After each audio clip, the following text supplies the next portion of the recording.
빠숑의 세상 답사기. 안녕하세요, 빠숑입니다.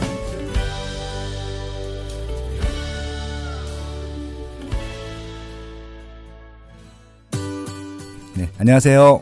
빠숑의 세상 답사기 김학렬입니다. 네, 오늘도 기존에 모셨던 분들하고는 조금 다른 방향의 차별화된 분을 모셨고요. 제가 개인적으로 정말 좋아하는 분이십니다. 그래서 이분과 한번 방송을 해보고 싶었는데 제가 한번 모시고 먼저 방송을 하네요. 제가 이분이 진행하는 방송에도 한번 출연한 적이 있었는데 그때는 별로 좀 안 떨렸는데 오늘 이분 모시고 방송을 하려고 하니까 제가 좀 살짝 긴장되기도 합니다. 이분은요, 기자님이세요.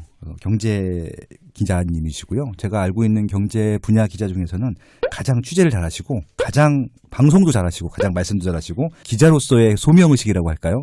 그런 것들이 가장 강하신 분 중에 한 분이라고 생각합니다. 특히 요즘은 이제 자동차 분야에 굉장히 좀 중점적으로 기사를 많이 쓰시고 계시고 심지어는 책도 내셨습니다. 그래서 이제 그런 부분들 같이 좀 공유해보고 싶었었고요. 제가 마침 궁금해하던 분야였거든요. 그래서 좀 사적인 목심을 가지고 오늘 모셔서 좀 여러 가지 사적인 질문들을 드려볼 테니까요. 여러분들도 좀 함께 좀 즐겨보시면 좋을 것 같습니다. 서강대학교 신문방송학과를 졸업하고 2008년도부터 머니투데이 방송에서 입사하셔가지고 입사 이후로 뭐 증권사라든지 금융사라든지 금융당국을 주로 취입하시면서 그리고 이제 제가 기억나는 게 발칙한 경제라고 하는 팟캐스트를 진행하십니다. 방송으로도 나가고 있고요. 이분은 경제 분야도 일견이 있으시지만 지금 최근에 오셔가지고요. 국내 자동차 산업 분야에 있어서는 아주 압도적으로 탁월한 그런 이제 탐사 기자 그런 좀 기사들을 내보내고 계시고요. 또 방송도 하시기 때문에 좀 많은 좀 좋은 메시지를 전달해주고 계십니다. 최근에 어떤 책이었냐면은 수소 전기차 시대가 온다라는 책을 내주셔가지고요. 제가 평소 때 갖고 있던 궁금증을 많이 해소해 주셨는데 요 궁금증 해소하는 과정들을 여러분께 좀 소개해드리려고 합니다. 그래서 좀 방송에 모셨고요. 오늘 오신 분은요, 머니투데이의 권순우 기자님이십니다. 네, 안녕하세요. 안녕하세요. 저 권순우입니다. 저 머니투데이 방송에서 일하고 있고요. 이제 뭐 제 소개를 할 때는 뭐 상식에 반대 말은 욕심이라고 생각하는 상식주의자라고 보통 표현을 제 방송에서는 하는데 네. 앞에 너무 극찬을 많이 해주셔가지고 뭐 지금 틀린 내용이 많습니다. 진짜요? 네, 팩트가 잘 안 맞네요. 그냥 뭐 세상 돌아다니면서 보고 들은 거 전달하는 뭐 이야기꾼입니다. 네.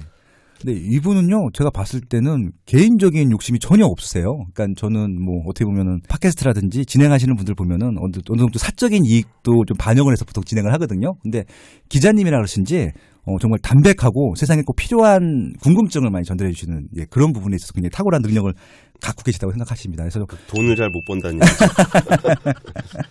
덕분에 저는 많이 도움을 받고 있어요. 최근에는 신과 함께 고정 나가시잖아요. 월요일마다. 예. 발칙한 월요일이라고 하나요? 예, 그것도 이게 네. 많은 분들이 뭐 새로 런칭하는데 네. 좀 와서 좀 도와달라 그러는데 이게 다행히 출근 시간 전이라 지금 평일인데 점심시간에 잠깐 모신 겁니다. 바로 또 보내드려야 되기 때문에 점심도 안 먹고 바로 좀 녹음을 진행해 보도록 하겠습니다. 예. 먼저 1부는요. 이번 책을 내신 게 수소 전기차 시대가 온다였기 때문에 예. 그런 말씀 좀 나눠보려고 해요. 궁금한 게 이제 최근에 한국 자동차 산업도 궁금하고 그리고 수소 전기차에 대한 부분도 좀 궁금하기 때문에 그런 부분들 갖고 먼저 좀 얘기를 나눠보려고 합니다. 예. 이 책을 내신 이유가 뭐예요? 그러니까 제가 처음에 그 수소차가 나왔을 때 작년 이맘때쯤 될 거예요. 근데 그때 사람들이 저한테 많이 물어봤던 게 그 수소차가 좋으냐 전기차가 좋으냐 이거를 많이 물어봤었어요. 네. 그리고 또 하나가 아니 전 세계 아무도 안 하는데 도대체 현대차가 이걸 왜 하는 거냐 네. 이거를 많이 물어봤었어요. 그래가지고 뭐 그런 거야 뭐 저야 직접 물어보면 되니까 네. 전문가들 몇 분 해가지고 전기차가 좋아요 수소차가 좋아요를 물어보면 뭐 대충 답을 찾아서 기사로 쓰면 되겠다 뭐 네. 이런 것도 정리를 못 해가지고 아직까지 싸우고 있냐 이런 마음으로 처음에 접근을 했습니다. 네. 그랬는데 이게 수소차냐 전기차냐의 문제는 사실 자동차 자체의 문제가 아니었어요. 그러니까 수소차도 결국 전기로 가는 전기차고 전기차는 배터리로 가는 전기차고 차이가 있다면은 밖에서 그 발전소에서 만든 전기를 차량 내부의 배터리에 저장을 해서 가느냐 이러면 이제 전기차가 되는 거고 이거를 전기를 자동차 안에서 만들면 어떻게 되느냐 그러면은 이제 수소를 가지고 내부에 이제 발전기가 있다고 생각을 하시면 돼요. 네. 그러면은 그 차량 안에서 전기를 만들어서 가는 차는 수소차구나 네. 이런 걸 알게 된 거고 그러면 둘 중에 뭐가 더 좋으냐라고 했을 때 자동차 자체의 성능보다는 그 뒤에 있는 전기라는 에너지를 어떻게 만들어낼 것이냐 네. 그러면은 이제 탈원전이라든지 뭐 석탄을 통한 미세먼지 문제라든지 네. 이런 쪽이랑 연결이 되는 게 있었고요. 네. 그러니까 수소차 같은 경우는 그럼 밖에서 수소를 어떻게 만드느냐 그랬을 때 수소라는 에너지가 도대체 뭔지로 또 파고 들어갈 수밖에 없는 상황이 돼버린 거예요. 그렇죠. 그래서 이게 한 마디 두 마디 뭐 전문가들 얘기도 들어보고 해보니까 네. 이래서 사람들이 아직까지 결론을 못 내리고 있구나 해서 그 취재를 하는데 거의 한 1년이 걸렸던 거죠. 네. 그래가지고 이제 그 부분에 대한 얘기를 정리를 하게 됐고요. 네. 그럼 현대차는 왜 전 세계 아무도 안 하는데 수소전기차를 굳이 하려고 하냐? 전 세계 아무데도 안 해요? 아니죠. 그건 뒤에 제가 말씀드릴 네네. 건데 네. 그러면 가서 물어보면 되잖아요. 그렇죠, 현대차 가서 그렇죠. 당신들은 왜 수소차를 하느냐? 네네. 라는 걸 물어보려고 하다 보니까 네. 그러면은 이제 처음에 누가 이거를 시작을 했냐, 누가 이거 하자 그랬냐. 네. 그때만 하더라도 우스갯소리로 이제 현대차가 워낙 경직적인 그 기업 문화를 갖고 있다 보니까 네네. 처음에 누가 하라고 했는데 네. 하지 말라고 안 해서 지금까지 하고 있는 거 아니냐. 아, 진짜요? 네, 그런 얘기까지 돌았었어요. 예. 그래가지고 그 시작을 찾아서 쭉 끌어올라가다 보니까 네. 그때 처음 그 연구 개발을 했던 분, 연구 개발을 해야 되겠다라고 하셨던 분이 네. 좀 알려져 있기로는 우리 그 포니 있죠, 포니. 포니정? 아니 포니 네. 자동차. 예. 그러니까, 거기에 예. 포니 아버지라고 불리는 그러니까 포니정님. 그분은 정세영님. CEO고. 예. 그러니까 연구 개발 담당하신 분인 거죠. 예. 그래갖고 이제 그분을 만나게 된 거예요. 네네. 이제 그분을 만나서 그 정주영 회장 때부터 현대차가 새로운 에너지, 그러니까 석유 이후의 에너지를 어떤 걸로 활용을 할 것인지에 대한 고민이 있어 왔던 거고. 그럼 1970년대, 80년대 그 당시에 있었단 말이에요? 그래서 이제 얘기가 시작되는 게 예. 1988년도. 88년도. 예, 그때 이제 수소차를 시작했던 건 아니고 예. 그 소련. 소련? 예, 소련 아시죠? 소비에트 연방공화국? 예, 예. 그 소련의 이제 고르바초프. 고르바초프. 예, 예. 노벨 평화상을 받았던 고르바초프. 이마에 이렇게 지도가 있으셨던. 예, 대통령과 예. 이제 한국이 그때 당시에 노태우 대통령 때잖아요. 그렇죠. 그때 이제 북방 외교를 시작하는 그 시점까지 거슬러 올라가더라고요. 예. 그래서 새로운 에너지에 대한 어떤 그런 관심들이 있었던 거고, 네. 그러면서 이제 98년도, 99년도 때부터 수소차를 시작하겠다는 얘기로 이제 거슬러 올라가게 됐어요. 네. 그 얘기를 이제 한참 듣다 보니까 어. 우리나라의 사람들은 역사를 쓰는 걸 별로 좋아하지 않아요. 그래요? 일단 실명이 나오면 서로 불편하고, 그렇죠. 그리고 자기가 있었을 때 그의 기록을 남겨놓는 게 누군가에게는 위협이 될 수가 있고, 그렇죠. 지금 또 이해관계가 있으신 분들 같은 경우는 더 그렇겠죠. 예. 또 누군가에겐 치부가 될 수도 있고, 네. 그러다 보니까 역사를 쓰는 걸 별로 안 좋아하다 보니까 네. 지금 뭔가 현대차가 만들어 놓은 수소차가 하늘에서 뚝 떨어진 것처럼 보이는 거예요. 아, 그러네요. 그런 게 아니라 굉장히 그 긴 수소전기차의 역사와 그 에너지 전환의 역사 속에서 네. 그 현대차가 그 시점 어딘가에서 이걸 시작하게 됐던 거고, 네. 한 20여 년에 걸친 연구 개발을 통해서 작년에 차가 나오게 된 거예요. 아, 그래서 이제 그런 내용들을 정리하다 보니까 역시나 네. 제가 이제 매일매일 기사를 쓰는 기자인데 제가 1분 반짜리 리포트를 가지고 도저히 설명할 수가 없다. 네. 그래가지고 이제 책을 쓰게 됐습니다. 아유, 진짜 멋지십니다. 아닙니다. 예. 일단은 칭찬을 먼저 해드리고 싶고요. 예. 이제 저도 일반인이잖아요. 완전히 입장에서 생각을 해보면 이 20년이나 연구된 결과라는 것들을 최근에 아는 거예요. 예, 예. 그러니까 저도 이제 작년에 넥소인가요? 예예. 예, 그게 처음 나왔을 때 저랑 그 조선일보에 같이 한국의 그 이제 아파트 대 아파트 마수라는 기사를 쓰는 그 신한은행의 이남수 예, 예. 부동산 분야 센터장님이 계세요. 예. 그분이 그거 갖고 계시거든요. 아. 첫 받으신 거예요. 어렵게. 구하기 쉽지 않은데. 예, 그분은 처음 받으신 건데 저한테 자랑을 하시는 거예요. 공짜다? 이러면서 공짜가 맞죠. 서울에선 공짜라면서. 수소값은 공짜고요. 예, 네네. 차값도 공짜일 수가 있는데. 아니, 예. 차가요? 7천만 원짜리 예. 차를 3,500만 원에 살 수 있기 때문에. 아, 그러니까 반값에 샀다 그러시는데 예, 예. 일단 그 연료값이 공짜라는 거예요. 지금까지는. 예, 지금은 그렇죠. 그래서 그때 처음 알면서 아니 이게 저는 그동안 연구했다는 과정들은 전혀 몰랐고 예. 갑자기 뜬금없이 딱 나와서 이게 어디서 진짜 등장한 건지 아니면 외국에서 들어온 것들을 부품 조립해서 만든 것인지 궁금했었는데 예. 20년 동안 연구한 결과라는 게 굉장히 좀 감동적이네요. 왜 지금 이 시점에 네. 전기차와 수전기차에 대한 이야기가 많이 나오는지 네. 이 얘기를 좀 드리고 싶은 부분이 아까 20년 동안 연구를 했다 그랬잖아요. 그러니까 중간에 왜 얘기가 안 나왔었을까요? 진짜 그러니까 궁금하네요. 예. 별로 아직까지 내연기관을 상대하기에 많이 부족했다라는 게 있는 거고 예. 얘기가 안 나왔던 게 아니라 굉장히 많은 부침이 있었는데 네. 원래 폐장의 역사는 기록되지 않습니다. 아, 그래서- 폐장의 역사. 예, 예. 그래서 이제 내연기관, 가솔린이나 디젤 엔진이 굉장히 파워풀했기 때문에 네. 전기차라든지 수전기차의 역사는 그렇게 잘 드러나지 않고 있어요. 근데 이게 이 시점에 그런 얘기가 나오는 이유가 네. 요즘에 이제 미세먼지 때문에 말들이 되게 많잖아요. 그렇죠, 그렇죠. 근데 그게 사실은 미세먼지보다 더 중요한 거는 그 이산화탄소 배출을 비롯한 지구 온난화 관련한 거거든요. 네. 여기에 대한 논의가 굉장히 거대하게 이루어지고 있기 때문에 너무 거대한 그림은 잘 눈에 안 보여요. 네네, 그렇죠. 그러다 그러다 보니까 우리가 잘 인식하지 못하는 건데 대표적으로 이제 자동차의 환경 규제가 생각보다 굉장히 강력하게 나타나고 있고 그렇죠. 그 환경 규제에 따라서 자동차의 엔진들이 계속 바뀌는 경향들을 보이고 있었어요. 네. 근데 이게 지금 계획된 거대로 간다면은 한 2025년 정도가 되면 앞으로 네. 5년 후죠. 네. 그러면은 유럽 지역에서는 소나타 하이브리드 자동차 있잖아요. 네네. 그 정도의 연비가 안 나오는 차는 벌금을 내야 됩니다. 연비라는 게 뭐예요? 그러니까 그 자동차 연비요. 연비가 안 나오게 되면 그러니까 연비가 높게 나야 된다는 얘기죠? 그렇죠. 예. 근데 소나타 하이브리드 정도 되면 굉장히 연비가 좋은 차로 인식이 되잖아요. 그러니까 보통 1리터당 몇 킬로 이렇게 얘기를 하잖아요. 그쵸. 어느 정도 되는 거예요?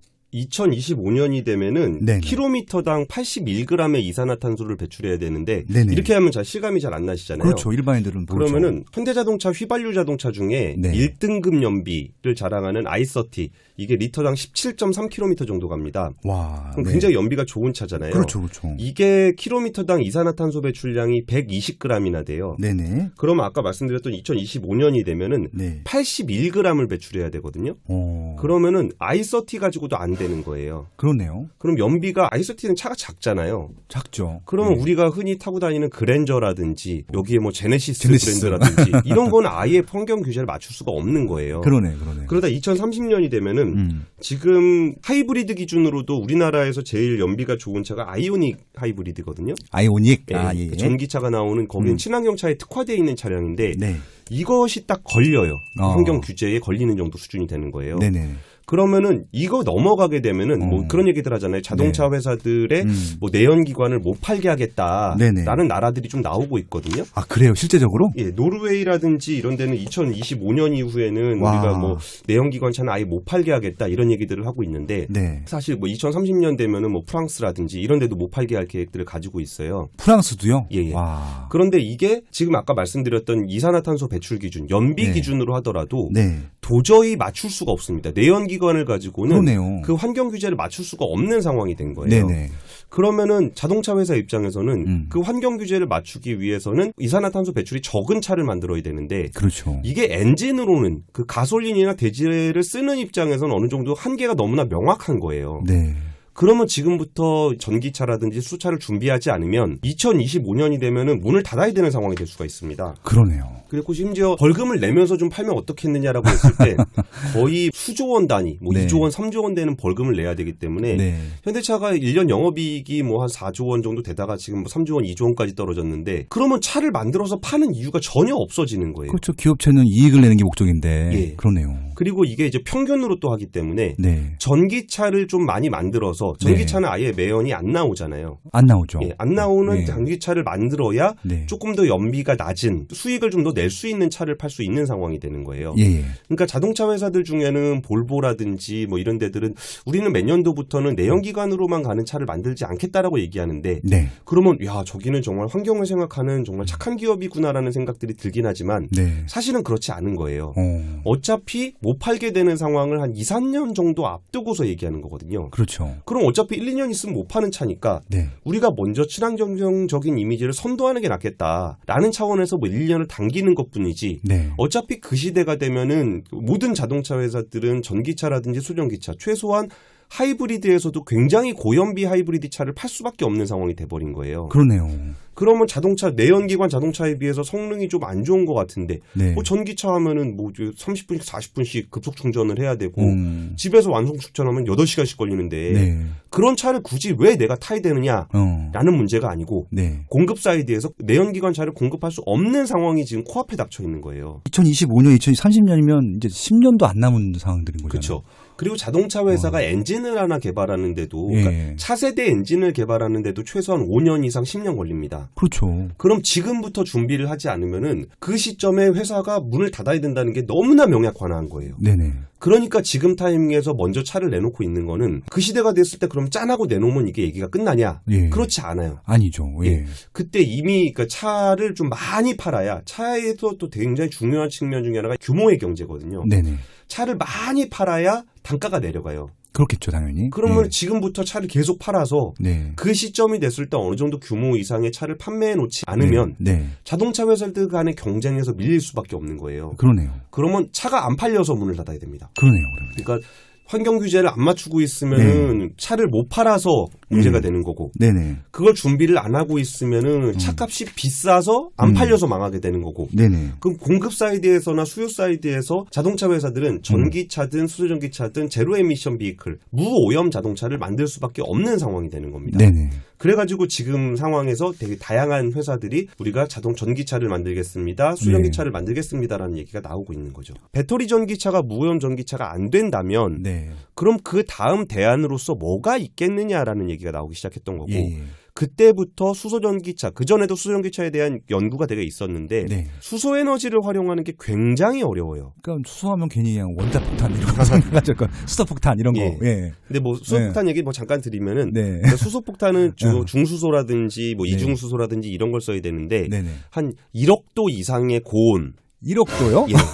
그리고 엄청난 압력 네. 에서만 존재해요. 네. 수소폭탄을 그 정도 상황이 돼야 만들 수가 있습니다. 그래서 우리나라는 수소폭탄을 만들 수 있는 기술이 없어요. 아파트 분양? 또 놓쳤네. 이제 놓치지 말고 직방으로. 아파트 분양 정보를 미리 알려주고 쉽게 보여주니까 되게 편하네. 직방. 이번 달에도 분양 아파트가 참 많네요. 작년 대비 115%나 증가했다고 해요. 정말요? 어느 지역이에요? 직방에서 분석한 결과 5월 분양 예정 아파트는 과천 지식정보타운, 위례 신도시 등 공공택지 지구에 집중될 것이라고 하네요. 직방에서 그런 분석도 하나요? 그럼요. 직방에서는 빅데이터 랩을 운영하면서 아파트 빅데이터를 활용한 분양 지역 확인은 물론이고 시세 변동률부터 인구 흐름까지 한 번에 확인할 수 있어요. 시세 변동률부터 인구 흐름까지요? 네, 직방에서 보면 서울에서는 작년 대비 금천구 아파트 시세가 21.1% 증가로 가장 많은 시세 변동을 보였네요. 21.1%나요? 또 거주 인구는 송파구가 가장 많이 늘었어요. 10,000세대 이상 늘었다고 하니 엄청난 증가죠. 사람들이 송파구로 몰리는 건 다 이유가 있는 거겠죠? 뭐 그렇게 예측할 수도 있는 거죠. 여러모로 송파구가 지속적으로 발전하면서 살기 좋은 동네인 건 부정할 수 없는 사실이니까요. 이렇게 직방 시세 변동이나 인구 흐름을 보면 현재 인기 있는 지역이 어디인지, 시세가 오르고 있는 지역은 또 어디인지 눈으로 확인하고 그렇게 아파트 미래 가치를 예측할 수가 있죠. 정말 직방 하나로 전반적인 아파트 부동산 시장을 한눈에 파악할 수 있네요. 청취자 여러분들도 이제 직방의 빅데이터 기술로 아파트 시세 변동부터 인구 이동까지 아파트 부동산 시장을 똑똑하게 예측해서 좋은 아파트 구하세요. 그래서 우리나라는 수소폭탄을 만들 수 있는 기술이 없어요. 네네. 그러니까 최근에 핵융합 얘기 나오는 게 뭐 몇 초 정도 그런 것들을 할 수 있는 환경을 조성했다. 네. 이게 지금 최신 기술인 정도 수준이에요. 네네. 그래서 수소전기차를 가지고 수소폭탄을 만들 수 있는 사람은 노벨상을 받을 수 있다는 얘기가 나와요. 근데 어쨌든 수소 기술은 네. 굉장히 어렵습니다. 어렵다. 네. 어쨌든 굉장히 기술적으로 어려웠는데 그래서 이걸 안 하려고 그러니까 하기에는 불가능한 거 아니냐라고 얘기가 나왔는데 네. 무오염 자동차의 대안이 배터리밖에 없었는데 배터리를 접어버린 거예요. 그러네요. 배터리로 지금 있는 배터리로는 도저히 안 된다. 예. 그러면 수소라도 해야 되는 거 아니냐라 그래서 음. 그때부터 수소전기차에 대한 연구가 본격적으로 굉장히 지원을 많이 받게 돼요. 그 시점에 1998년에 현대자동차도 수소차를 연구하기 시작하게 된 거예요. 98년도부터. 예. 야. 그 다른 뭐 다임러 벤츠라든지 아니면 GM이라든지 네. 이런 데 회사들은 한 1970년대부터 수소전기차 연구를 계속적으로 해왔어요. 네네. 그런데 여기에 대한 어떤 상용화된 자동차를 내놓지는 않았던 상황이고 배터리 전기차가 안 된다는 걸 확인한 순간부터는 네. 그러면 대안은 수전기차밖에 없다라는 인식들이 생기면서 이쪽으로 많이 연구가 좀 더 빠르게 진행이 된 거죠. 네. 그러니까 후발주자였던 현대차는 그때서야 이제 우리도 수전기차를 좀 해봐야 되겠다라는 맥락을 가지고 시작하게 된 겁니다. 네. 2004년에 노무현 대통령 정부, 참여정부에서 네. 수소경제 로드맵을 발표를 합니다. 그렇죠. 기억이 나는 것 같아요. 예. 예. 그래서 이제 그때 대대적으로 수소전기차에 대한 지원을 하고 수소 생산이라든지 수소 충전소라든지 수소 유통이라든지 이런 거에 대한 로드맵과 함께 꽤 많은 대기업들이 이때 뛰어들게 됩니다. 그때 뭐 우리가 알만한 데들은 다 들어갔어요. 뭐 GS라든지 네. SK라든지 에너지 업체들이죠. 네네. 뭐 현대차라든지 뭐 대우자동차라든지 이런 차들이 다 뭐 대우자동차 그때 없긴 했지만 네. 다 그때 이제 수전기 수소 에너지에 대해서 이제 정책적으로 뛰어들게 돼요. 지금 들어보니까 휘발유 차는 물론이고 디젤은 당연하고 지금 사면 안 될 것 같은 느낌이 드네요. 그러니까 차를 사는 사람은 상관이 없어요. 예. 그러니까 이미 팔아놓은 차기 때문에 예. 이걸 소급 적용해서 타고 있는 사람한테 너 차 그만 타라 할 수는 없잖아요. 그렇죠, 그렇죠. 근데 그 상황도 지금 유럽에선 발생을 하고 있어요. 벌써. 그러니까 우리나라도 지금 서울시 같은 경우에 미세먼지 대책으로 네. 5등급 디젤 엔진 노후 경유차는 못 들어오게 하는 정책을 좀 네. 슬금슬금 하려고 하잖아요. 네네네. 근데 여기서 이제 소비자들이 반발을 하다 보니까 뭐 서민들의 트럭을 어떻게 못 들어오게 하냐 이런 얘기들이 나오잖아요. 그렇죠. 네. 근데 EU에서는 도시들이 디젤 노후 경유차를 도시로 진입하지 못하게 하는 것이 네. 불법이 아니다라는 판결이 나왔어요. 네네. 그러니까 환경단체들을 중심으로 도시를 상대로 소송을 거는 거예요. 너희들은 왜 이런 환경 네. 오염을 시키는 부분들을 통제하지 않느냐. 네. 너네가 도시로서 시정을 제대로 수행하지 않고 있는 거 아니냐라고 소송을 걸면 도시 입장에서는 이제 정치인들은 사람들이 반발하니까 싫어하잖아요. 그렇죠. 근데 법원에서 판결을 내려서 네. 너네는 그거를 시정해야 된다라고 판결이 나와버리면은 이거는 자기가 뭐 정치로 해서 표를 더 받느냐의 문제가 아니고 네. 당장 자기가 사법처벌을 받을 수밖에 없는 상황이 되는 거예요. 그렇죠. 그래서 이미 독일에서는 4개 도시가 판결을 받아서 우리 도시에는 이제 노후 디젤 트럭은 들어올 수 없습니다라고 이제 결론을 내려버린 거예요. 와. 그러니까 이런 일들이 지금 동시대에 이루어지고 있는 일이고 네. 이 속도는 점점 빨라지고 있는 겁니다. 일반인 입장에서 좀 진짜 무식한 질문 한번 해보겠습니다. 지금 차를 사야 되는데, 예. 물론 이제 뭐 당장 내일 사야 되는 건 아니에요. 한 1년, 2년 동안 차를 사야 되는데 어떤 거 사야 돼요? 하이브리드가 좋지 않겠어요? 하이브리드? 그건 그거고. 예. 그러니까 이게 이렇게 마지막 질문이라고 하셨는데 이것도 네. 굉장히 긴 논쟁거리예요. 네네. 전기차가 좋으냐 수전기차가 좋으냐 네. 그런 얘기인데 네. 그냥 결론만. 일단 수전기차는 좋아요. 왜 좋으냐면 네. 7천만 원짜리 차기 때문이에요. 아. 3,500만 원의 보조를 받잖아요. 그렇죠. 그러면 3,500만 원을 내가 내고 사는 건데 네네. 7천만 원짜리 차를 사요. 그러네요. 그러면 7천만 원짜리 차에 들어가야 되는 그 다양한 성능과 네. 다양한 옵션과 네. 디자인과 뭐 굉장히 많은 것들이 들어가 있을 거 아니에요. 그러네요. 그러니까 차량 자체가 좋아요, 일단. 그러네요. 일단 고급 세대니까, 예. 고급 차량이니까. 근데 이제 중요한 건 충전소죠. 네. 근데 충전소가 지금 서울에 2개밖에 두 개밖에 없거든요. 없죠. 예. 여기서 내려가면은 제가 알기로는 네포? 네. 네포인가? 그러니까 그 행정 주요 도시들만 하나씩 있더라고요. 아니요. 응.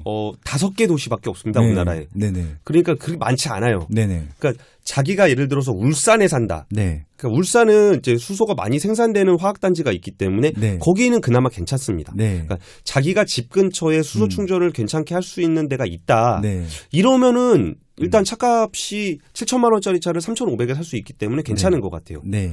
근데 이게 막연하게 충전소가 되게 먼데 네. 그걸 막연하게 산다. 네. 이건 약간 조금 선택하실 때 고려를 좀 해봐야 되실 것 같습니다. 그러네요. 예. 아무튼 저는 디젤 차거든요. 예, 예. 디젤 차는 이제 끝이네요, 그럼. 그 얘기를 또 시작해볼까요? 대한민국 대표 팟캐스트 플랫폼 팟빵에서 가장 자신있게 추천하는 특강 대한민국 부동산 투자의 정석을 소개합니다. 대한민국 최고의 부동산 전문가 파숑 김학렬 소장의 명품 강의입니다. 대한민국 부동산 투자의 정석을 들으면 무엇을 할 수 있을까요? 부동산 시장을 제대로 이해할 수 있게 됩니다. 어떤 지역, 어떤 상품의 수요가 많은지 알 수 있게 됩니다. 적정 가격이 어느 정도인지 알 수 있게 됩니다. 궁극적으로 어떤 부동산을 사야 할지에 대한 확실한 의사결정 인사이트가 생길 것입니다. 총 5강 강의 중 1강은 무료 맛보기 강의입니다. 1강을 먼저 들어보시고 결제하시면 됩니다. 딱 책 한 권 가격으로 명품 부동산 특강을 여러 번 반복해 들을 수 있습니다. 파숑의 대한민국 부동산 투자의 정석, 여러분의 부동산 지식을 2단계 올려드릴 참 좋은 강의입니다.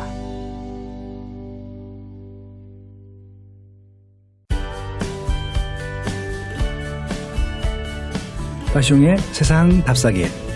안녕하세요, 파숑입니다.